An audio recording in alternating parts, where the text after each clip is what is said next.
कहती कि मैया मोहे चंदा मामा लाई के दो। तो मैया क्या की, थरिया में पनिया भरावे।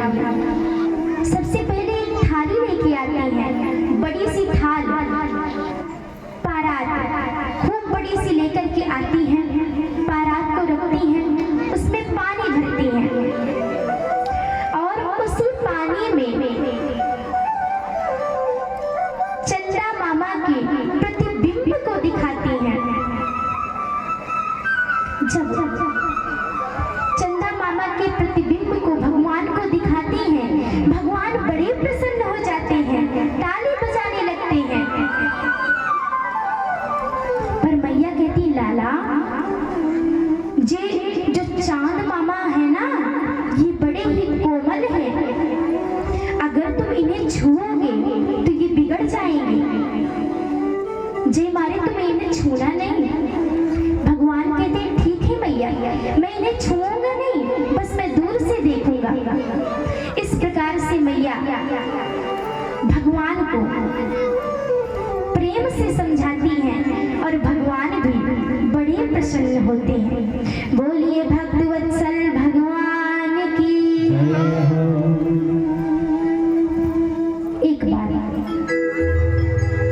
मैया यशोदा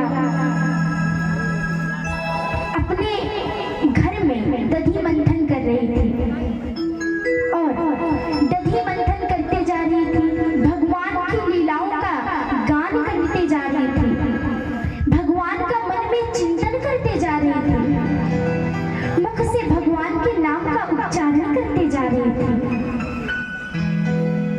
यानि यानि हगीतानि तद्बाल चरितानि च दधी निर्मंथने काले स्मरन्ति तान्य गायतः।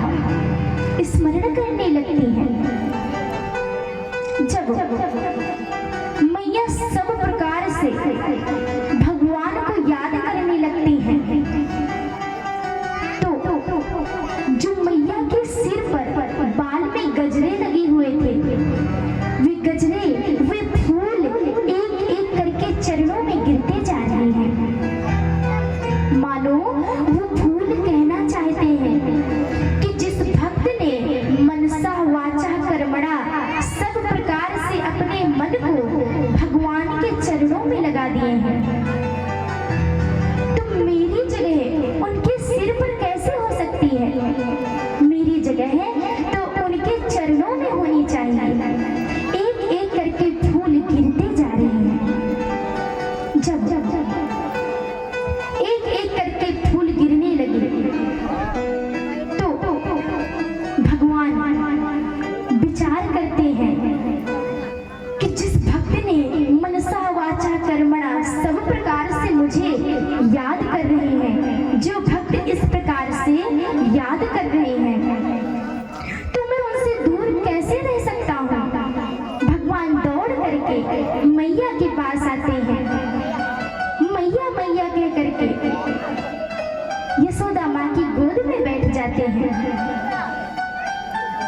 और जिससे मैया यशोदा दधी मंथन कर रही थी, उस मथानी को पकड़ लेते हैं और कहते हैं, मैया मुझे बड़े जोर की भूख लगी है, मुझे दुग्ध को पान कराओ। भगवान दुग्ध को पान करने लगते हैं और कहते हैं, मैया मैं तुझसे एक बात पूछूं? मैया कहती, लाला एक बात नहीं, तू मुझसे 10 बात पूछ, बता क्या बात है? मैया कहते हैं, जब मैया ने इस प्रकार कहा तो कन्हैया कहते हैं, मैया तू मुझे बता कि तुझे सबसे प्यारा कौन लगता है? दूध प्यारा लगता है? क्योंकि भगवान देखते हैं जो वहां पर चूल्हा था, उस पे मैया ने बटलोई में दूध रख रखी थी गर्म होने के लिए, उसमें उफान आ रहा था। तो भगवान कहते हैं, मैया तुम मुझे बताओ, तुम्हें सबसे ज्यादा दूध प्यारा लगता है कि मैं तुम्हारा पुत्र? मैया कहती, लाला मुझे तो तू ही प्यारा लगता है। उतने में दूध उफन उफन कर बहने लगता है। जैसे ही बहने लगता है, मैया मैया कन्हैया को छोड़ती हैं और दूध को देखने के लिए चली जाती हैं। और कैसी अवस्था में छोड़ती हैं? अतृप्त मुत्सृज्यवेन सायया मुत्सृज्य माने पयसी तो धृष्यते। अतृप्त अवस्था में छोड़कर चली जाती हैं। जब मैया इस प्रकार से छोड़कर चली जाती हैं, भगवान को क्रोध आता है और जब क्रोध आता है तो एक पत्थर उठाते हैं, आंगन में जितने माट मटके रखे थे सबको फोड़ना शुरू करते हैं। सभी माट मटकों को फोड़ते हैं, एक मटके को लेकर के चले जाते हैं। बंदरों को माखन खिलाने लगते हैं। जैसे ही मैया मटकी फूटने की आवाज को सुनती हैं, दौड़ करके आती हैं। जब देखती है कि कन्हैया ने सारे माट मटके फोड़ दिए, बहुत क्रोध करती हैं। कहती है कि जितनी भी गोपियां थी ये सब झूठ नहीं बोलती थी।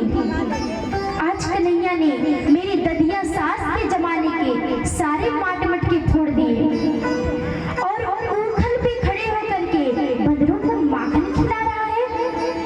तो आज मैं इसे उखल से बांधूंगी। मैया इस प्रकार से कहती हैं और भगवान से कहती है, लाला तू नीचे उतर के आ। भगवान कहते हैं, मैया मैं नहीं उतर के आऊंगा।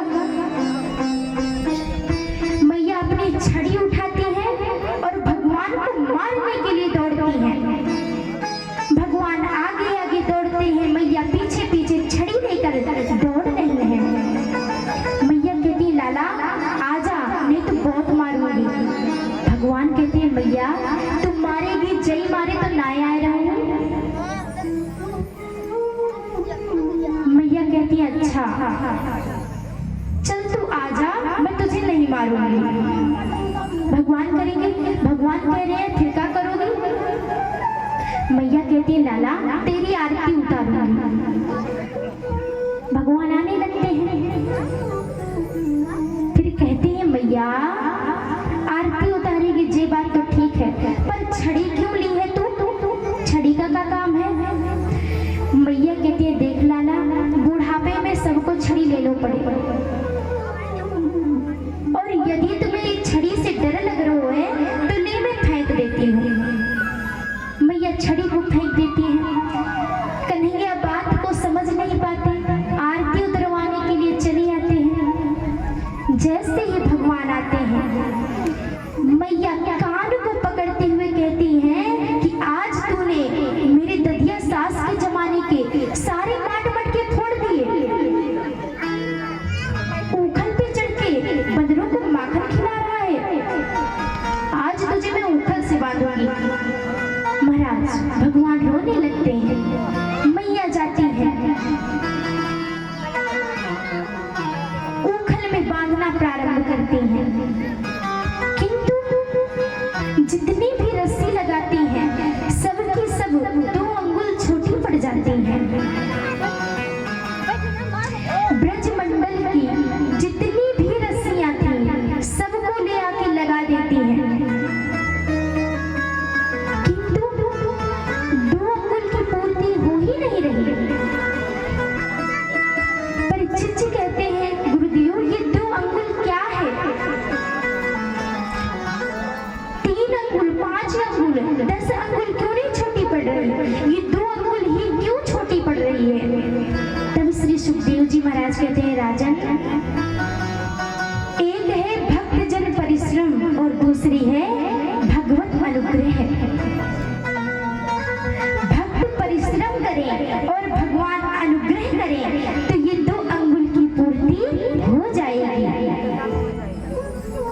महाराज 2 अंगुल की पूर्ति हो नहीं रही। मैया बड़ी परेशान। भगवान ने देखा मेरी मैया बड़ी परेशान हो रही है, पूरा शरीर पसीने से लथपथ हो गया है।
कोई भी